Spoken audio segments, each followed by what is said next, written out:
हज़रत ज़ैद बिन साना रदी अल्लाह तआला अन्हु, ये एक यहूदी आलिम थे, अभी मुसलमान नहीं हुए थे, लेकिन उनके साथ क्या मामला हुआ, उन्होंने नबी पाक अलैहिस्सलाम से कोई कारोबार किया था और खजूरें देने की अब जो मुद्दत थी उसमें 2 या 3 दिन बाकी थे।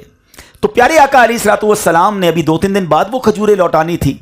तो ज़ैद बिन साना ने भरे बाजार में नबी पाक अलैहिस्सलाम को रोक कर बुलंद आवाज से तुर्श अंदाज में, जिसको कहते हैं ना कि गुस्से वाले अंदाज में, नबी पाक से कहा, ए मोहम्मद सल्लल्लाहु तआला अलैहि वसल्लम, अब्दुल मुत्तलिब की सारी औलाद का यही तरीका है कि तुम लोग हमेशा लोगों के हुकूक अदा करने में देर लगाया करते हो और टाल मटोल करना तुम्हारी आदत बन चुकी है। अब जरा गौर करें, सहाबा साथ हैं, भरे बाजार में लोगों के सामने ये मिस एटीट्यूड किया जा रहा है नबी पाक अलैहिस्सलाम के साथ। अब वहां हजरत उमर फारूक रदी अल्लाह तआला अन्हु मौजूद थे। गज़बनाक नजरों से ज़ैद बिन साना को देखा और कहते हैं, ए अल्लाह और रसूल के दुश्मन, अगर नबी पाक अलैहिस्सलाम के अदब का लिहाज ना होता, मेरी तलवार होती और तेरा सर उड़ा देता। क्या अल्लाह के नबी से ऐसे बात करते हैं?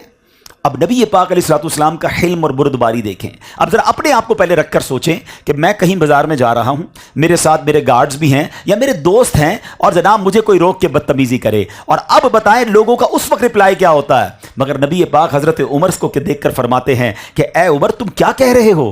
तुम्हें तो चाहिए था मुझे अदाए हक की तरगीब देकर, और इसको कहते कि नरमी से तकाजा करो, हम दोनों के बारे में, हम दोनों को ये बात करते, तुम्हें ऐसा नहीं कहना चाहिए था। अब सरकार दो आलम अलैहिस्सलाम ने हजरत उमर को कहा, ए उमर, जाओ ज़ैद बिन साना को उसकी खजूरें दे दो, बल्कि कुछ ज्यादा देना। अब जरा गौर कीजिएगा, जितनी खजूरें निकलती हैं उससे कुछ ज्यादा देना। तो हजरत उमर अर्ज करते हैं, या रसूल अल्लाह सल्लल्लाहु अलैहि वसल्लम, खजूरें जितनी हैं उतनी ही देनी है, ज्यादा क्यों देनी, वैसे ही बदतमीज है। तो नबी पाक ने फरमाया, ए उमर, जो तुमने तीखी नजरों से उसे देखा था, उसे जिस अंदाज से तुमने बात की थी, उसका दिल टूट गया होगा। ऐसा करो, थोड़ी खजूरें इसलिए ज्यादा दो कि उसके दिल में मजीद नरमी आ जाए। अल्लाह के हबीब अलैहिस्सलाम का फरमान सुनकर हजरत उमर खुद जाते हैं, जाकर खजूरें देते हैं। ज़ैद बिन साना कहता है, ए उमर, जितनी निकलती हैं उससे ज्यादा क्यों दे रहे हो? कहा, मेरे नबी अलैहिस्सलाम ने कहा है, मैंने तुम्हें बड़ी अजीब नजरों से, गुस्से वाली नजरों से देखा था, मैं इसलिए तुम्हें खजूरें ज्यादा दे रहा हूं। ऐ मेरे प्यारे इस्लामी भाइयों, अब जरा गौर कीजिए, अब जब ये देखा ना, हजरत ज़ैद बिन साना ने ये देखा तो कहते हैं, ए उमर, बात ये है कि तुम मुझे जानते हो मैं कौन हूं? हजरत उमर ने कहा, कौन है, तुम्हारा नाम क्या है? कहते हैं, मैं ज़ैद बिन साना हूं। हजरत उमर पहचान गए, क्योंकि वो यहूदियों का मशहूर आलिम थे उस जमाने में। कहा, तुम वही हो जो यहूदियों के आलिम हो? कहा, जी।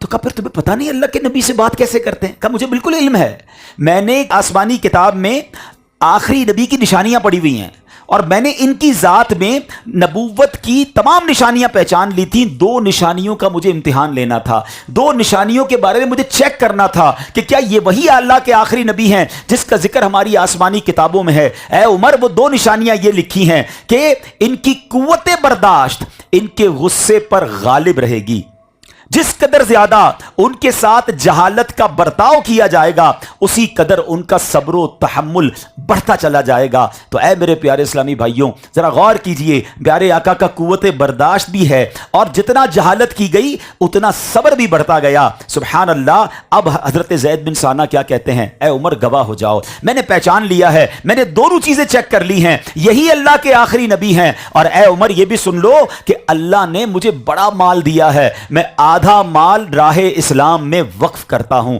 राहे इस्लाम में देता हूं। तो ऐ मेरे प्यारे इस्लामी भाइयों, सीखने को क्या मिला? अच्छा अखलाक हो, माफी हो, दरगुजर हो तो दुश्मन भी दोस्त बन जाता है, और बुरा अखलाक हो तो दोस्त भी दुश्मन बन जाता है।